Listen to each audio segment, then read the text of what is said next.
Donc on est à la page 15 du manuel, si vous n'y êtes pas. Christ au cœur de la narration et de la prédication. Peut-être vous avez vu dans le premier format du programme, et qui est aussi affiché, que c'était séparé en deux. Et en fait, on va vraiment conçu aujourd'hui et demain comme une seule séance. On est interrompu par le temps, mais c'est vraiment un même mouvement. Christ au cœur de la narration et de la prédication.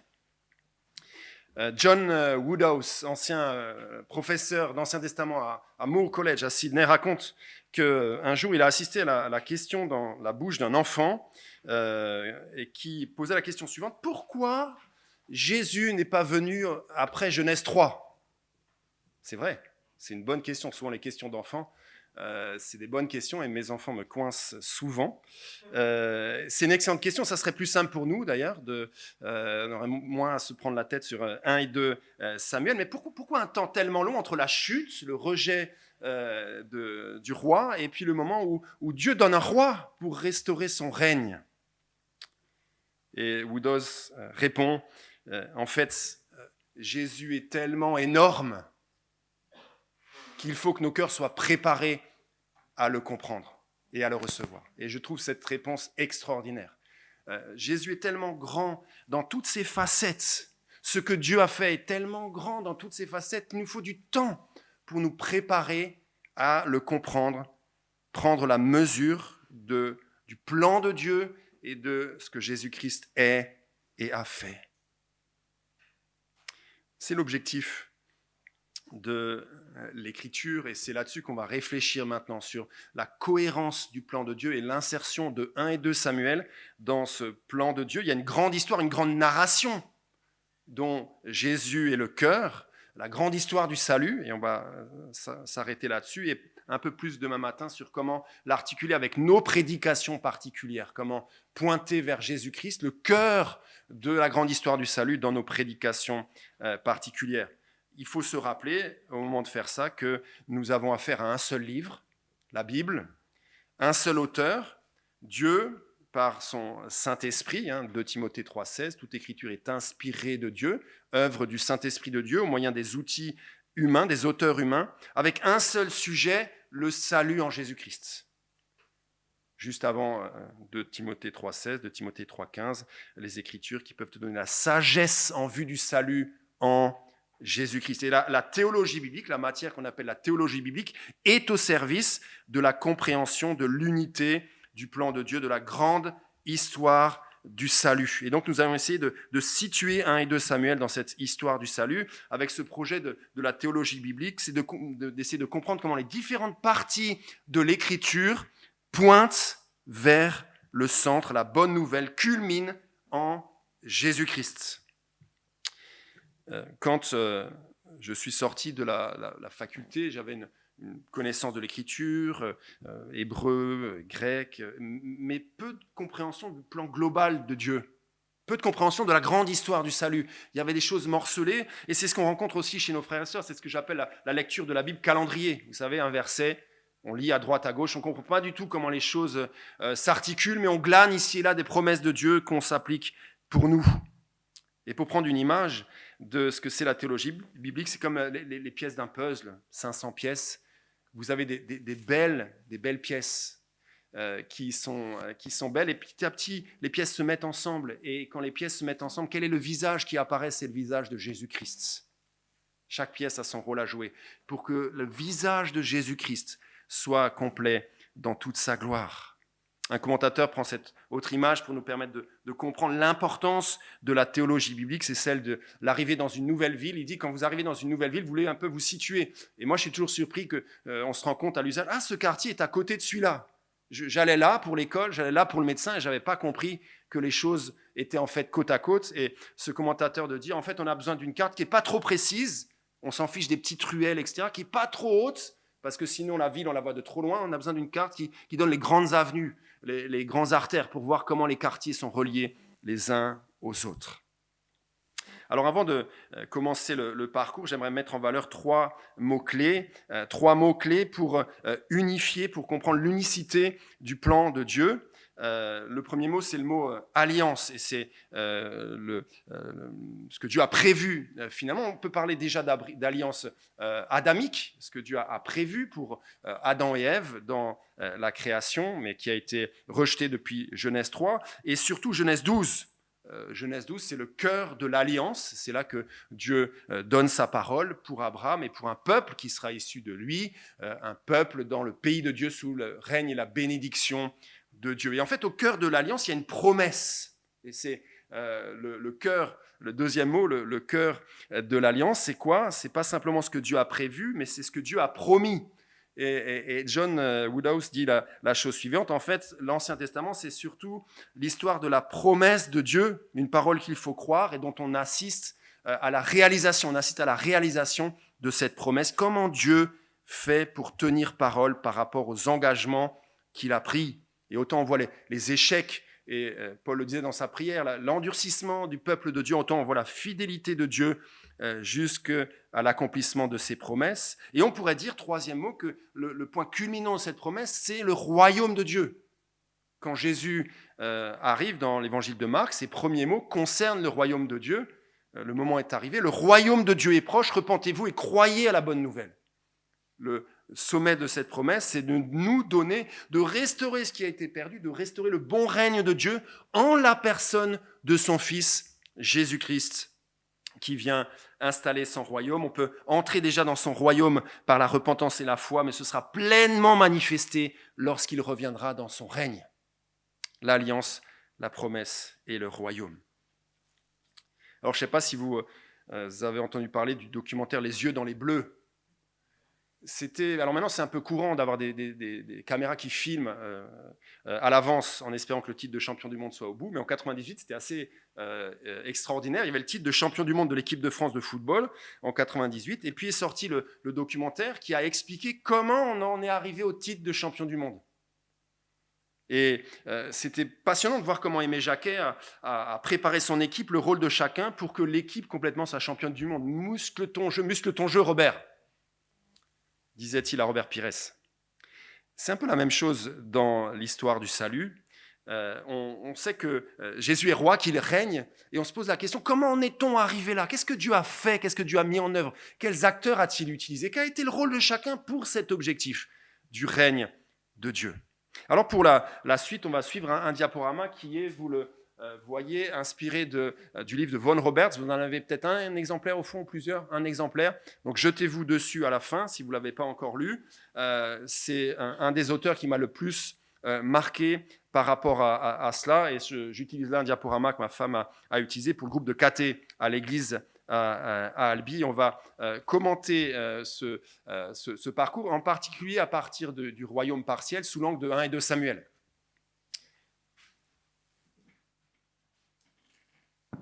Donc je me déplace. Il y a deux livres qui m'ont marqué, et une personne qui m'a marqué en termes de théologie biblique, c'est James Haley Hutchinson, le directeur actuel de l'Institut biblique de Bruxelles. Et en particulier, il m'a poussé à m'intéresser à Graham Goldsworthy, le livre à droite, Le Royaume révélé. Ces deux petits bouquins sans prétention, 100 pages, vous lisez ça dans le métro en 1 ou 2 heures, et ça donne une idée très claire de la cohérence du plan de Dieu, de la Genèse à l'Apocalypse. Je vous recommande vivement ces livres. Ça a changé ma manière d'enseigner, ça a changé ma manière de prêcher, ça a transformé beaucoup de choses dans ce que j'ai fait, en particulier sur la centralité de Jésus dans toutes les parties de l'Écriture. Von Roberts choisit le thème, parmi les 3 mots-clés que je vous ai donnés tout à l'heure, du royaume de Dieu. Donc juste un mot pour situer 1 et 2 Samuel dans nos Bibles et vous rappeler ce qu'on a vu hier, que dans le canon hébraïque, 1 et 2 Samuel se situent dans les prophètes antérieurs, c'est de l'histoire prêchée, c'est un enseignement, c'est pas simplement de l'histoire racontée, c'est de l'histoire prêchée. Et Von Roberts rappelle cette histoire de la promesse. Qu'est-ce que c'est le royaume de Dieu? C'est une promesse dont on voit le déroulement et dont l'accomplissement est Jésus-Christ. Alors il y a une flèche en grisé, je ne sais pas si vous la voyez, mais voilà ce mouvement du plan de Dieu, une promesse dont l'accomplissement est en Jésus-Christ. Le thème central de la Bible, lié à cette promesse, Genèse 12, avec ses ingrédients de la promesse, se décline comme suit: le peuple de Dieu dans le pays de Dieu, sous le règne et la bénédiction de Dieu. Voilà la promesse faite par Dieu dans le cadre de son alliance à Abraham. Au départ, le royaume est prévu, vous le voyez en bas, dans Genèse 1 et 2, le royaume est mis en place, Dieu met en place son projet, le peuple de Dieu, c'est Adam et Ève, dans le pays de Dieu, le jardin d'Éden, sous le règne et la bénédiction de Dieu, Dieu parle, Adam et Ève obéissent, et du coup la relation est parfaite, la relation est harmonieuse telle que Dieu l'a prévue, mais malheureusement, à cause de la rébellion humaine, vous le voyez en bas, le royaume est perdu. Le royaume est perdu. Qu'est-ce qui se passe lorsque Adam et Ève veulent prendre la place du roi en disant on veut être calife à la place du calife? Eh ben, ils sont chassés de la présence de Dieu. Il n'y a plus de peuple de Dieu, plus personne. Le pays de Dieu, on en est loin. À la fin de Genèse 3, qu'est-ce qui se passe? La porte est fermée. La porte du royaume de Dieu est fermée. Le peuple est en exil à cause de la désobéissance et la malédiction qui s'ensuit. On est loin, loin du projet de Dieu. Tout est brisé. Mais la suite, c'est l'histoire de la grâce de Dieu. Et je disais à plusieurs reprises, la Bible devrait faire 3 pages. Il faut rappeler à nos frères et sœurs que la Bible devrait faire 3 pages. Que tout le reste, c'est l'histoire de la grâce de Dieu pour son peuple qui va faire justement cette promesse de restaurer le peuple de Dieu, Abraham et le peuple qui sortira de lui, avec la promesse d'un pays qui est Canaan, et dans ce lieu, bénédiction d'Israël et des nations. Toutes les familles de la terre seront bénies en toi. Ce n'est pas simplement l'Ancien Testament, l'histoire d'un peuple hébreu qui ne nous intéresse pas, c'est l'histoire qui nous concerne, parce que Dieu va nous bénir par le moyen du peuple issu d'Abraham. C'est le royaume promis. Les choses se mettent en place, et on l'a évoqué, je l'ai évoqué plusieurs fois dans les prédications. On voit les ingrédients de la promesse qui se mettent en place dans la période de ce qu'on appelle le royaume partiel. Finalement, le livre de l'Exode, c'est la formation de ce peuple, le peuple qui grandit et qui est formé, qui est libéré d'Égypte, le peuple de Dieu qui est formé, et le règne de Dieu qui s'établit en particulier par le don de la loi au mont Sinaï. Le peuple d'Israël qui forme une entité, qui marche vers le pays de la promesse, et on le voit entrer dans le pays de la promesse dans le livre de Josué, et s'installer dans ce pays avec, et on l'a vu dans 2 Samuel, le choix de Jérusalem et la dimension de la construction du temple. Quelle est la manière avec laquelle Dieu étend son règne et sa bénédiction? C'est la loi. Et puis la nouveauté, c'est le roi. Et c'est là que se trouve 1 et 2 Samuel. On va s'arrêter un petit peu plus longuement. Le roi, c'est un peu le nouvel ingrédient. Dieu précise sa promesse en quelque sorte, en disant le règne va s'établir par une personne. Ce n'est pas simplement par la médiation de la parole, ou plus exactement par une personne qui sera la parole, le roi promis. Et c'est l'objectif de 1 et 2 Samuel, de mettre en scène cet ingrédient supplémentaire. C'est par un roi, selon mon cœur, que mon règne va s'établir. Et évidemment, on l'a vu, 2 Samuel 7 marque un tournant décisif. C'est là que naît l'attente messianique qui va dominer toute la deuxième partie de l'Ancien Testament. Quand viendra ce roi? On l'attend. Et c'est l'objectif des prophètes, de à la fois rappeler la loi, mais de dire quelqu'un vient. Le Messie vient, le roi attendu vient. Qui est-il? Il sera de la lignée de David, mais quand est-ce que cela se passera? J'avance un petit peu, j'ai déjà mentionné 2 Samuel 7. Notez simplement qu'à la fin de cette période du royaume partiel, à la fin de 2 rois, tout semble perdu.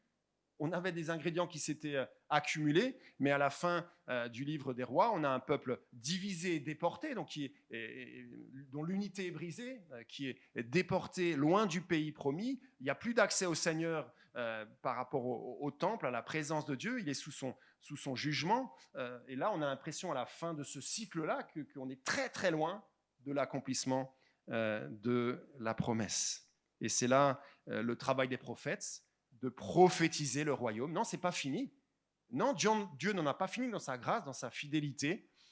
Il a encore un projet, et les prophètes s'appuient sur les promesses de la maison de David, sur 2 Samuel 7 en particulier. Regardez dans Ésaïe, combien 2 Samuel 7 structure la prophétie d'Ésaïe.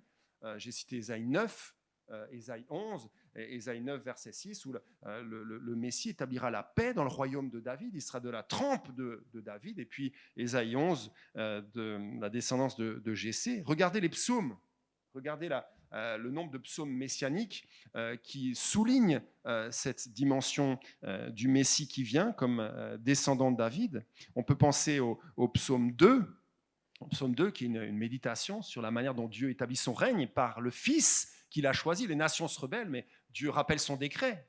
Le règne par son Fils, embrasser le Fils, de peur qu'il ne se mette en colère. On peut penser au psaume 89, et je le relisais, j'avais un peu oublié ce psaume, c'est une méditation sur 2 Samuel 7. C'est extraordinaire. On constate l'écart entre les promesses de Dieu et la situation du peuple. C'est en exil, tout est loin. Et le psalmiste s'appuie sur 2 Samuel 7 pour rappeler au Seigneur sa promesse. Extraordinaire. Et puis évidemment, au psaume 110, qui est, je le disais tout à l'heure, il ne faut pas l'oublier, le psaume le plus cité du Nouveau Testament. Et je crois même le passage de l'Ancien Testament le plus cité dans le Nouveau, me semble-t-il. Oracle de l'Éternel à mon Seigneur, assieds-toi à ma droite, jusqu'à ce que je fasse de tes ennemis ton marchepied. Le Seigneur de David qui va régner. La nouvelle alliance, la nouvelle création se passe avec ce nouveau roi. Et quand il arrive, ce nouveau roi, qu'est-ce qu'il dit ? Il dit que le royaume est présent. Et c'est frappant de voir les premiers mots de Jésus, je le citais tout à l'heure dans Marc 1, c'est maintenant. C'est maintenant. Pourquoi est-ce que Jésus parle du royaume tout d'un coup ? C'est parce qu'il y a une histoire. Et quand vous commencez à lire l'évangile avec quelqu'un, si on n'a pas en tête cette histoire, on ne comprend pas pourquoi Jésus dit ça, on ne comprend pas pourquoi Jésus est fondamental. Et bien, la porte fermée depuis Genèse 3 est à nouveau ouverte, le royaume de Dieu est là. C'est maintenant, repentez-vous et croyez. C'est ce que dit Jésus. Et c'est frappant, là encore, de voir l'accent des évangélistes sur la promesse à David. Combien 1 et 2 Samuel, et en particulier 2 Samuel 7, structurent la pensée des évangélistes pour présenter Jésus. On a cité, j'ai cité tout à l'heure Matthieu 1, verset 1. On peut penser à l'annonce à Joseph, qui est aussi présenté en lien avec David. On peut rappeler l'annonce à Marie, où le rappel est encore très très fort de 2 Samuel 7. Et puis dans les cantiques, vous vous souvenez de l'importance des cantiques dans les 2 Samuel, l'importance des cantiques chez Luc en particulier. Qu'est-ce que font Marie et Zacharie ? Ils rappellent la promesse de l'alliance, le rappel que tu as été fidèle à ta parole. Et c'est frappant de voir au début de Matthieu que finalement, c'est ce que dit l'évangéliste, généalogie de Jésus-Christ, fils de David, fils d'Abraham. Jésus est fils d'Abraham, Dieu tient ses promesses. Jésus est fils de David, il est le roi tant attendu. Il est le roi tant attendu. Et cette attente est tellement forte que comment est-ce que Jésus est appelé pour les guérisons par la foule ? C'est tellement répandu que comment les gens l'appellent ? Jésus, fils de David, aie pitié de nous. Ce n'est pas quelque chose qui concerne qu'une minorité, c'est tellement infusé dans le peuple d'Israël, tellement transmis par les prophètes que le peuple lui-même, même les gens marginaux, savent que le Messie est fils de David. Et Jésus lui-même s'explique par sa filiation avec David. Vous vous souvenez sans doute de cette histoire dans Marc 3, où les disciples grappillent. Et ils n'ont pas le droit de le faire le jour du sabbat. Comment est-ce que Jésus explique qu'ils ont le droit ? Il rappelle l'épisode de David qui a mangé les pains de proposition lors de sa fuite devant Saül.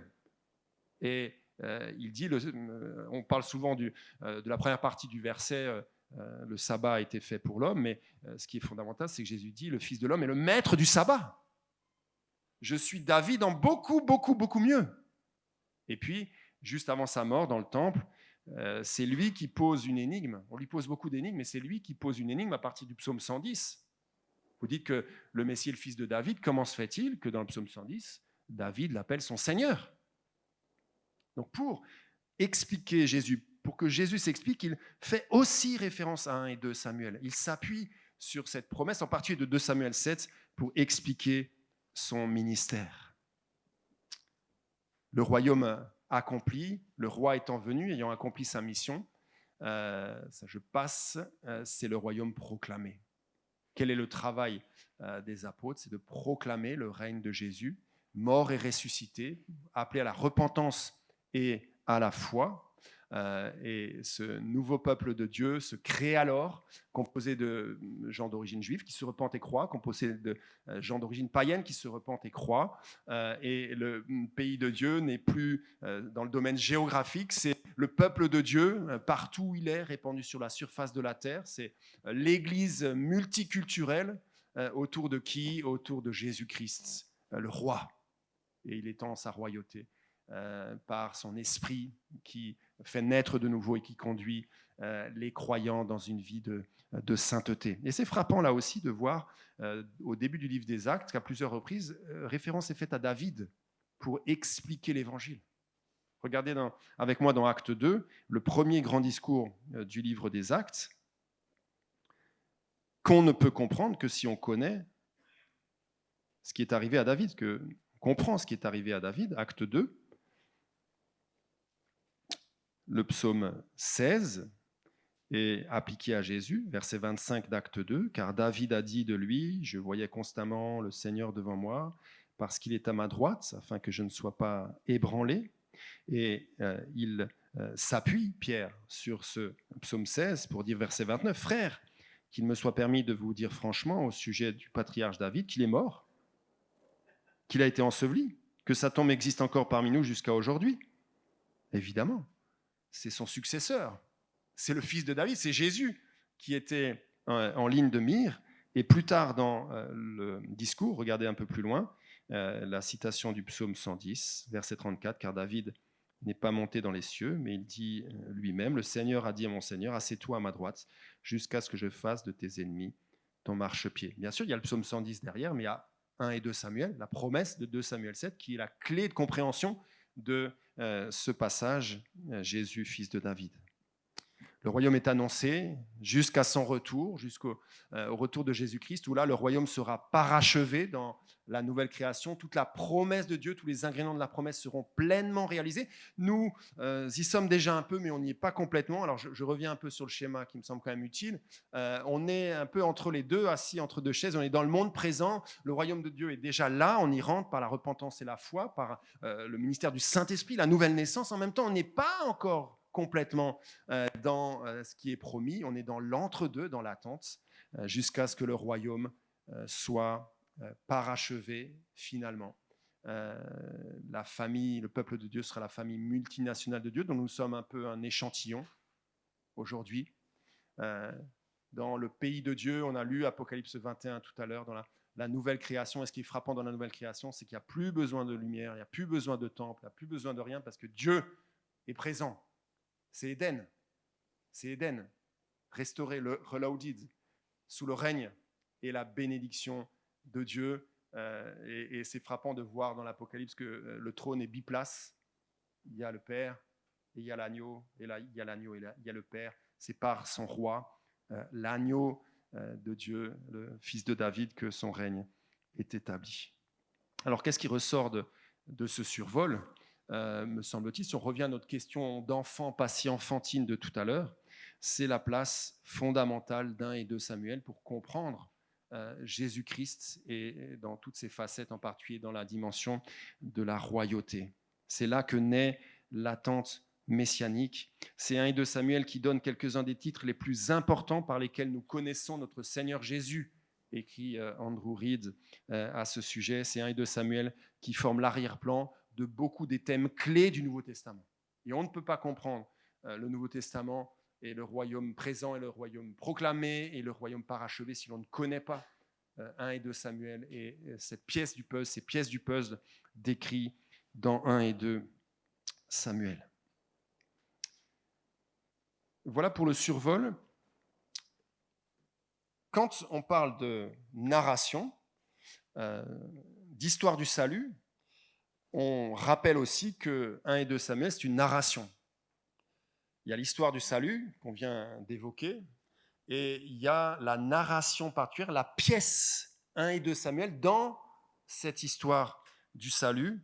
Et il me semble important de prendre du temps maintenant pour réfléchir à la spécificité de la narration dans la prédication. Qu'est-ce que ça veut dire prêcher sur un texte narratif? Et ce qui est génial, c'est de se rendre... Mon micro, ouais. Je suis doublement sonorisé. C'est totalement inutile. Merci. Ce qui est génial, c'est de se dire, en fait, les histoires, ça marche encore. Expliquez-moi le succès de Netflix. C'est quoi le succès de Netflix? C'est le rappel que les histoires, ça marche. Ça ne marche pas simplement pour ma fille de 5 ans qui veut que je lui raconte la même histoire en permanence. Ça marche généralement, toujours. On aime les histoires. On aime les histoires qui provoquent des émotions en nous. On aime les problèmes qui sont posés, les résolutions, toute l'épopée qui mène à la résolution de l'histoire. Et dans sa grâce, Dieu nous donne un type de texte, un style littéraire, un genre littéraire qui colle à ça. Et certains disent, certains des meilleurs commentateurs d'un et deux Samuel, que c'est probablement une des pièces les plus importantes de la narration du monde antique. C'est un sommet de narratif dans l'Antiquité, composé avec beaucoup d'art.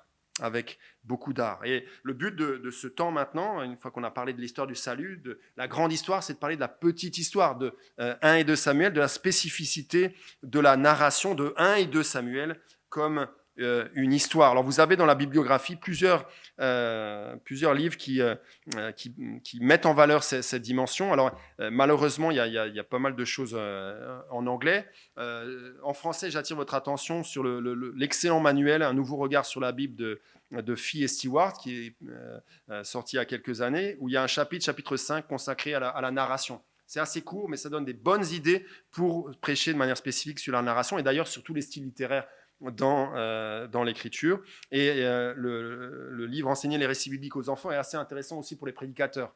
Il donne des avertissements assez utiles sur la manière de traiter les narrations de l'Ancien Testament dans la prédication.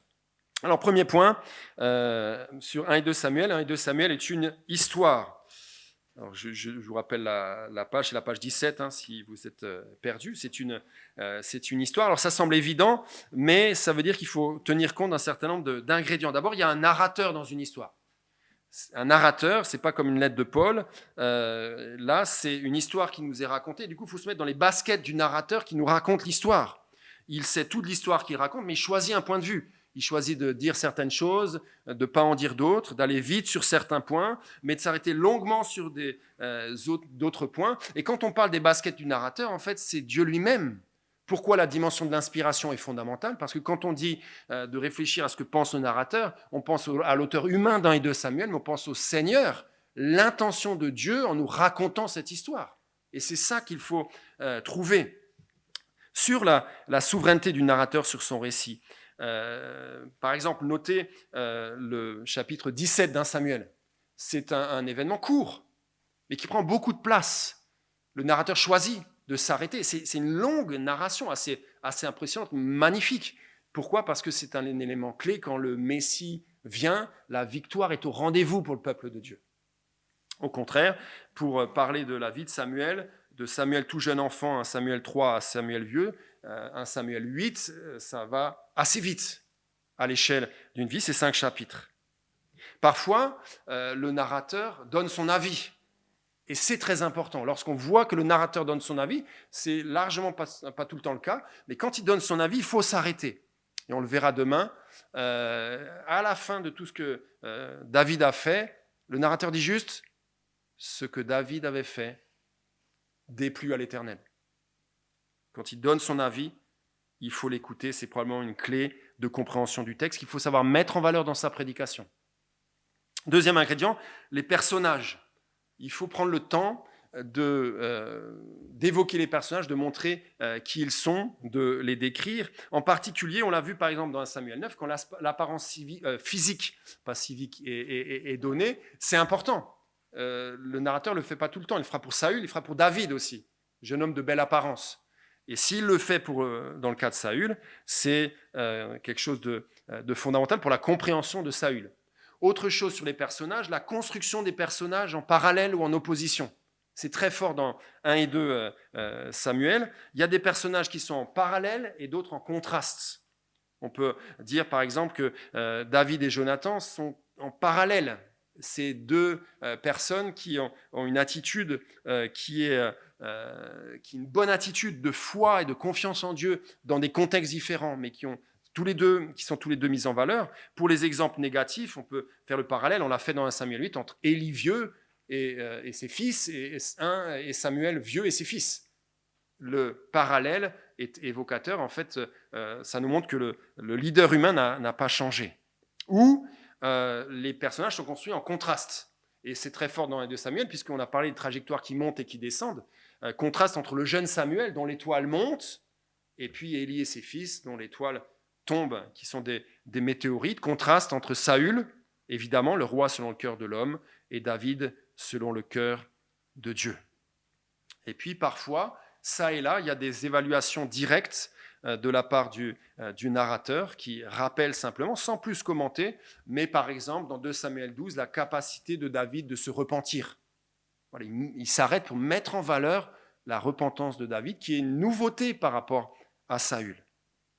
Christopher H., dans son excellent livre sur Ruth et Esther, fait un développement sur les 4 ingrédients de l'intrigue. Et il dit, je crois que c'est lui qui le dit, en fait ça marche, ces 4 ingrédients, sauf pour les films français qui n'ont ni queue ni tête, qui sont glauques, il n'y a pas d'intrigue, on ne sait pas ce qui se passe, il n'y a pas de résolution, on finit dans une sorte de malaise général. Mais dans les histoires normales qui marchent, il y a ces 4 ingrédients. D'abord, une introduction, on situe l'intrigue, on présente les personnages, on essaie de voir à qui on a affaire, on parle de dans quel lieu ça se passe, à quel moment de l'histoire. Et puis il y a un problème. Il y a un problème qui survient, une complication, quelque chose à résoudre, une tension, un conflit, quelque chose de difficile. Et puis, 3e ingrédient, une résolution. Au fil de l'histoire, il y a cette résolution de la tension, un ou plusieurs tournants. Le conflit est résolu, le méchant est arrêté, les gens séparés se retrouvent, bref, on est soulagé et on respire. Et puis, 4e ingrédient, une conclusion, on finit sur une sorte de fenêtre ouverte sur ce temps heureux, ce temps de résolution, happy ends à l'américaine. Évidemment, c'est schématique, hein, c'est simpliste, mais il y a quelque chose à retenir de fondamental sur le mouvement de l'intrigue. Et ce que plusieurs disent, c'est que en général, le tournant de l'intrigue, c'est le point à enseigner. Le moment où l'intrigue se retourne, le moment où il y a une résolution, le moment où on se dit là c'est le tournant, là c'est le moment clé, c'est le point à enseigner et à mettre en valeur. Ce que ça signifie aussi, et ce qui est très important, c'est que les histoires engagent nos émotions. C'est pour ça qu'on aime les histoires. C'est que ça nous fait rire, pleurer, réfléchir. Et l'objectif pour nos prédicateurs, c'est de refléter cela. On ne va pas le faire de manière froide. Aucun texte d'ailleurs. Mais il faut laisser la place et être au service de ces émotions dans la mesure où c'est l'objectif de l'auteur. C'est là où notre travail est important. Il ne s'agit pas de faire jaillir une émotion de nulle part, mais d'être au service de l'auteur. Voilà pour les 4 ingrédients de l'intrigue. Et puis, dernier point, par rapport au fait que c'est une histoire, les dialogues, ils jouent un rôle très important dans la narration. Parfois, ils permettent d'y voir plus clair sur le cœur des personnages, sur leurs intentions. Et le rythme dialogue-action est très important. On voit ça particulièrement dans l'histoire de David et Goliath. Il y a du temps du dialogue où David parle aux hommes d'Israël, puis David parle à Saül, et puis David parle à Goliath et à toute cette assemblée. Et puis il y a le temps de l'action, où ce qui a été décrit dans les dialogues est mis en œuvre dans les faits. 1 et 2 Samuel est une histoire, et il faut en tenir compte dans notre manière de prêcher. Deuxièmement, 1 et 2 Samuel est une histoire vraie. Ce n'est pas une fiction, ce n'est pas que ça suscite des émotions à partir de rien, à partir d'une histoire fictive. C'est une histoire vraie, vraie dans ce qu'elles disent de Dieu, et vraie dans ce qu'elles disent de l'homme. Les histoires de 1 et 2 Samuel nous présentent des vérités sur Dieu, sa sainteté, sa grâce, son action pour notre salut, et des choses sur le cœur de l'homme, cœur tortueux, peuple à la nuque raide, peuple désobéissant. Et la conséquence logique, c'est qu'on va mettre en valeur la dimension vraie de ces histoires. Rappeler en permanence que ce que l'on lit et ce que l'on dit au sujet de ces histoires, c'est vrai. Dans ses propos sur la prédication, vous avez ça dans le petit livre de prédication de Helm, Charles Simeon dit la chose suivante: « Mon devoir est de faire ressortir de l'Écriture ce qu'elle renferme, et non d'imposer au texte ce qui, selon moi, pourrait s'y trouver. Je suis très exclusif à cet égard, ne jamais dire ni plus ni moins que ce que je crois être la pensée de l'esprit dans le passage que je suis en train de considérer. » Si j'ai une haute estime de cette parole, de la narration qui est vraie, je serai rigoureux dans la transmission aussi de cette vérité. Je ne serai pas léger à cet égard, parce que l'enjeu est capital. Rappelez que derrière cette histoire, apparemment sans prétention, c'est le Dieu vivant qui me parle dans toute sa vérité. Et c'est particulièrement vrai pour les histoires de la Bible, on le verra dans les pièges à éviter. Imaginez que vous parlez à un ami, vous lui racontez un certain nombre de choses, et puis cet ami vous dit, de ce que tu dis, je retiens ça et ça. On va protester, on va dire non, je t'ai dit ça et ça aussi. Et parfois dans notre manière de lire l'Écriture, et surtout dans les histoires, on retient telle ou telle chose parce que ça nous touche, parce que ça évoque quelque chose, mais le narrateur va protester, Dieu va protester, et ce n'est pas toute la vérité que vous êtes en train de dire. L'objectif, c'est de coller à ce que dit le Dieu vivant et vrai. Troisième point, et 2 Samuel font partie d'une histoire vraie qui fait partie de la grande histoire du salut. Je ne m'y arrête pas, on vient d'en parler, mais c'est important de le rappeler, de toujours rappeler à nos frères et sœurs, on a le nez dans l'histoire, mais c'est une grande histoire. C'est qu'une pièce du puzzle, parce que le puzzle complet, c'est le visage de Jésus-Christ, notre roi. 4e point, des pièges à éviter.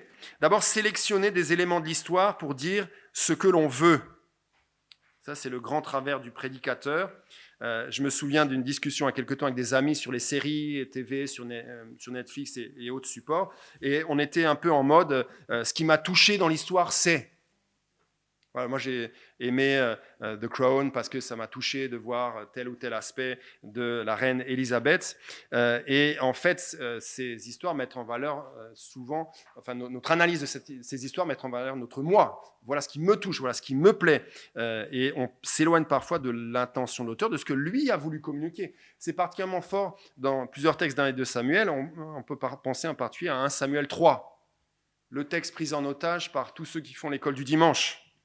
Parle, ton serviteur écoute. Dieu parle aussi aux enfants. Et il faut écouter le moniteur d'école du dimanche. Alors, c'est pas faux, évidemment, Dieu parle par les enfants, mais c'est hors contexte et souvent on passe assez vite sur la dimension du jugement. Pourtant, la parole que Dieu révèle au jeune Samuel, c'est une parole de jugement dans un cadre où Élie et ses fils vont être jugés par Dieu pour leurs péchés, où là, Samuel monte. L'importance, finalement, dans 1 Samuel 3, c'est que Dieu vivant se remet à parler et juge les mauvais juges. Deuxième risque, répéter maladroitement l'histoire, et je pense que c'est un des plus gros reproches, parfois à juste titre, envers la prédication textuelle suivie. En fait, tu fais de la paraphrase. Tu racontes moins bien l'histoire. Et je ne vois pas l'intérêt de venir dimanche matin pour que tu me racontes moins bien l'histoire que je connais déjà en plus. C'est un gros défi. Il ne s'agit pas de répéter bêtement l'histoire, mais de mettre en valeur pour les frères et sœurs justement ce qui en fait le corps et les tournants. Et de mettre en valeur comment cette histoire se relie à un grand projet qui est de mettre en valeur Jésus-Christ, notre roi. De mettre en valeur les tournants, les surprises, de mettre en valeur l'intention de l'auteur, d'être au service du texte sans faire obstacle entre le lecteur, l'auditeur et le texte. Et c'est un gros défi, on en parlera un peu plus demain au sujet de la centralité de Christ dans nos prédications. Troisième risque, troisième piège à éviter, utiliser l'histoire pour trouver des leçons moralistes sans Christ. Je précise, leçons moralistes sans Christ. Oui, il y a des leçons à tirer des personnages de l'Ancien Testament, de leur action bonne ou mauvaise. On a parlé d'histoire prêchée. Et Paul, dans 1 Corinthiens 10, parle de la dimension exemplaire, mauvais, bons exemples, mais nous ne voulons pas en rester là, on ne veut pas faire de l'Ancien Testament un recueil d'exemples, un manuel de morale, parce que sinon on rate tout. On veut que ces exemples bons ou mauvais pointent vers Jésus-Christ. Et c'est ça la différence. C'est comment Jésus-Christ peut changer les choses dans ces exemples bons ou mauvais. Là aussi, on en parlera un petit peu plus demain. Et c'est parfois aussi le travers dans lequel tombe les manuels d'école du dimanche. Saül est jaloux de David, c'est pas bien. Il se met en colère, c'est pas bien non plus. Fais pas ci, fais pas ça. Il faut que l'enseignement pointe vers Jésus-Christ. Qu'on se dise, sans Jésus-Christ, cette vie-là n'est pas possible. Sans Jésus-Christ, je ne peux pas être plus fort que tel ou tel péché décrit ici. Point suivant, piège à éviter, tirer des leçons de l'histoire que le narrateur ne permet pas. Alors c'est assez proche de mon premier point, sélectionner des éléments de l'histoire, mais c'est plus grave dans le sens où ce n'est pas seulement une leçon secondaire qu'on met sur le devant de la scène, mais c'est une leçon fausse. Frères et sœurs, mes sœurs, vous qui êtes stériles, emparez-vous de la promesse faite à Anne et Dieu va répondre à votre stérilité. Voilà, mensonge. Ce n'est pas l'intention de l'auteur. Ce n'est pas ce que promet Dieu, ce n'est pas ce que dit le texte. Et on met en valeur quelque chose qui fait peut-être l'actualité dans notre accompagnement pastoral, mais qui ne concerne pas le texte biblique. Dernier point sur les pièges à éviter, fonder une doctrine sur une histoire. Il y a une différence entre un texte d'enseignement, entre une lettre de Paul et une histoire. Une histoire, précisément, c'est une histoire qui raconte la manière dont les choses se sont passées. Et bien sûr qu'il y a des leçons à en tirer, mais ça ne veut pas dire que la leçon, c'est toujours la reproductibilité. Sinon, on est mal pour pas mal de récits de l'Ancien Testament. Josué en particulier. Il me semble que parfois, entre parenthèses, une mauvaise compréhension du livre des Actes, c'est une mauvaise compréhension de son genre littéraire. On nous raconte l'histoire du salut, comment ça s'est passé. Il faut être prudent dans les leçons à en tirer sur le plan dogmatique. On en a parlé par rapport à 1 Samuel 28, Saül qui va voir la voyante. Il n'y a pas de doctrine, en tout cas prudence sur la doctrine à fonder. Alors j'ai pensé au gré de mes lectures, regardez dans 1 Samuel 30, une fausse doctrine amusante qu'on pourrait fonder tous ensemble, si vous êtes d'accord. 1 Samuel 30, verset 26. Donc David, en fait, obtient une grande victoire sur les Amalécites et du coup il a un butin. À son arrivée à Tsilac, David envoya une partie du butin aux anciens de Juda, à ses amis, en leur adressant ces paroles: « Voici pour vous un cadeau sur le butin des ennemis de l'Éternel. » Alors voilà, si vous voulez devenir pasteur d'une église ou leader d'un groupe, vous pouvez envoyer des cadeaux à l'avance, avant le week-end où vous allez, pour que vous soyez bien accueillis, pour que vous soyez bien reçus comme futur leader. Non, on nous raconte comment les choses se sont passées, on nous raconte comment David accède au trône, on ne va pas fonder une doctrine sur un verset ou un demi-verset. Grande prudence à cet égard. À l'inverse, une fois qu'on a essayé d'éviter les pièges, essayons de repérer des indices laissé par le narrateur, l'avis du narrateur, parce que l'avis du narrateur, c'est l'avis de Dieu, c'est le point de vue de Dieu. Alors ça n'arrive pas très souvent, je le disais, mais quand ça arrive, il faut le noter. Regardez deux exemples dans 1 Samuel 1, verset 5. 1 Samuel 1, verset 5, au sujet de la stérilité de Anne. Le narrateur précise: « Mais il donnait à Anne une part double, car il aimait Anne que l'Éternel avait rendue stérile. » Ce n'est pas une stérilité qui arrive de nulle part. Dieu en est l'auteur, il faut faire quelque chose de ça dans la prédication. Si on n'en fait rien, les gens vont se poser la question et repartir avec leurs questions. Donc quand le narrateur précise quelque chose sur la compréhension de l'histoire, s'il ne nous le dit pas, on ne peut pas le savoir. Il nous le dit, il faut en tenir compte. Un petit peu plus loin, 1 Samuel 2, verset 12. Les fils d'Élie étaient des vauriens. Ils ne connaissaient pas l'Éternel. Alors là, c'est un peu plus facile parce que la suite montre qu'ils ne connaissaient pas du tout l'Éternel. Mais là, le narrateur d'entrée, il nous dit: je vais vous raconter l'histoire de quelqu'un, c'est vraiment un vaurien. Et donc, il faut que ça ressorte aussi dans notre manière de prêcher. On ne va pas les rattraper par le col en disant, en fait, ils sont pas si mal que ça. Non, l'avis du narrateur est clair, il faut en tenir compte. Deuxième point, les surprises de la narration. Il y a des choses auxquelles on ne s'attend pas. Et souvent, très souvent, la surprise, c'est aussi un point à enseigner. Ce qui est surprenant, c'est un point à enseigner. Évidemment, dans 1 Samuel 18, on est tellement habitué à ce texte qu'on l'oublie, mais la grande surprise, c'est que le petit a la victoire sur le grand. C'est incroyable, c'est surprenant. Et il faut faire entrer nos frères et sœurs dans cette surprise, parce que c'est bien l'objectif de l'auteur, de dire c'est surprenant, mais qu'est-ce qu'il y a derrière cette surprise? Il y a la puissance du Dieu vivant qui transforme le petit Messie en vainqueur. 1 Samuel 17, pardon. 1 Samuel 17, merci. Et puis, la surprise, c'est de retrouver le grand Saül dans les bagages. C'est incroyable, c'est d'ailleurs assez drôle. Et on discutait de ça. C'est d'ailleurs l'Éternel qui dit, Samuel 10, il est au milieu des bagages. C'est surprise. Et donc là, il faut, si le narrateur nous le dit, c'est que c'est une clé de compréhension de Saül qu'il faut mettre en valeur aussi dans la prédication. Troisième indice, les indiscrétions qui profitent au lecteur. C'est très fort dans plusieurs passages de l'Ancien Testament. Parfois, on en sait plus que les acteurs. Alors, c'est très fort chez Job, par exemple. Job ne sait pas pourquoi il lui arrive tout ça. Nous, on était dans le backstage, on sait, chapitre 1 et 2, pourquoi il se passe tout ça. Et dans les récits de l'Ancien Testament, c'est aussi fondamental. On peut penser à plusieurs exemples dans Samuel. Par exemple, 2 Samuel 13, que je citais hier au sujet d'Absalom. Le narrateur nous parle de tout ce qu'il y a dans le cœur d'Absalom, que David ne voit pas. Il est acteur, pourtant il ne fait rien, il ne voit pas. Mais 2 Samuel 13 se termine, enfin le récit du viol se termine avec ce rappel de ce que pense Absalom, verset 22. Absalom ne dit rien à Amnon, mais il le prit en haine parce qu'il avait fait violence à sa sœur Tamar, et c'est fondamental pour comprendre la suite. Amnon n'est pas au courant, il ne dit rien à son frère Absalom. David n'est pas au courant, mais nous sommes au courant, et c'est fondamental de le mettre en valeur dans notre manière de prêcher. La sélectivité des faits, tout historien est sélectif. Votre article de journal est sélectif, le journaliste fait toujours des choix éditoriaux pour mettre en valeur tel ou tel aspect, on en a déjà parlé, et il faut comprendre pourquoi, et c'est toujours le travail du prédicateur, pourquoi il met ça en valeur, pourquoi il met le physique de Saül en valeur, pourquoi est-ce qu'il met dans 1 Samuel 16 en valeur le fait que David, on n'y pense même pas, que même le prophète se trompe.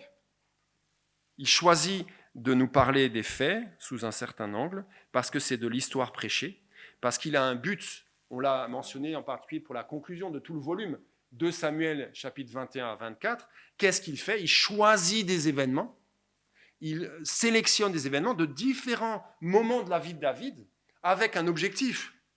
Nous disons, même David, il est comme Saül. Même David, il est au bout de sa vie. Et quand la liste, les premiers exploits des héros sont donnés, c'est parce que David n'a plus la force. Et les héros disent, tu ne marcheras plus devant notre armée parce que tu es trop fatigué. Donc à la fois David qui est fatigué, qui ne pourra pas être ce roi-là, qui est pécheur et orgueilleux, et puis en même temps, au milieu de ça, l'Éternel est le roi, c'est lui le rocher. Donc il choisit, le narrateur, de mettre ça comme ça pour que ces deux leçons éclatent alors que se conclut le livre d'1 et 2 Samuel. Finalement, j'arrête là avant le temps de questions, on pourrait rechanter ce cantique, redites-moi l'histoire. Redites-moi l'histoire, redites-moi l'histoire de l'amour de Jésus.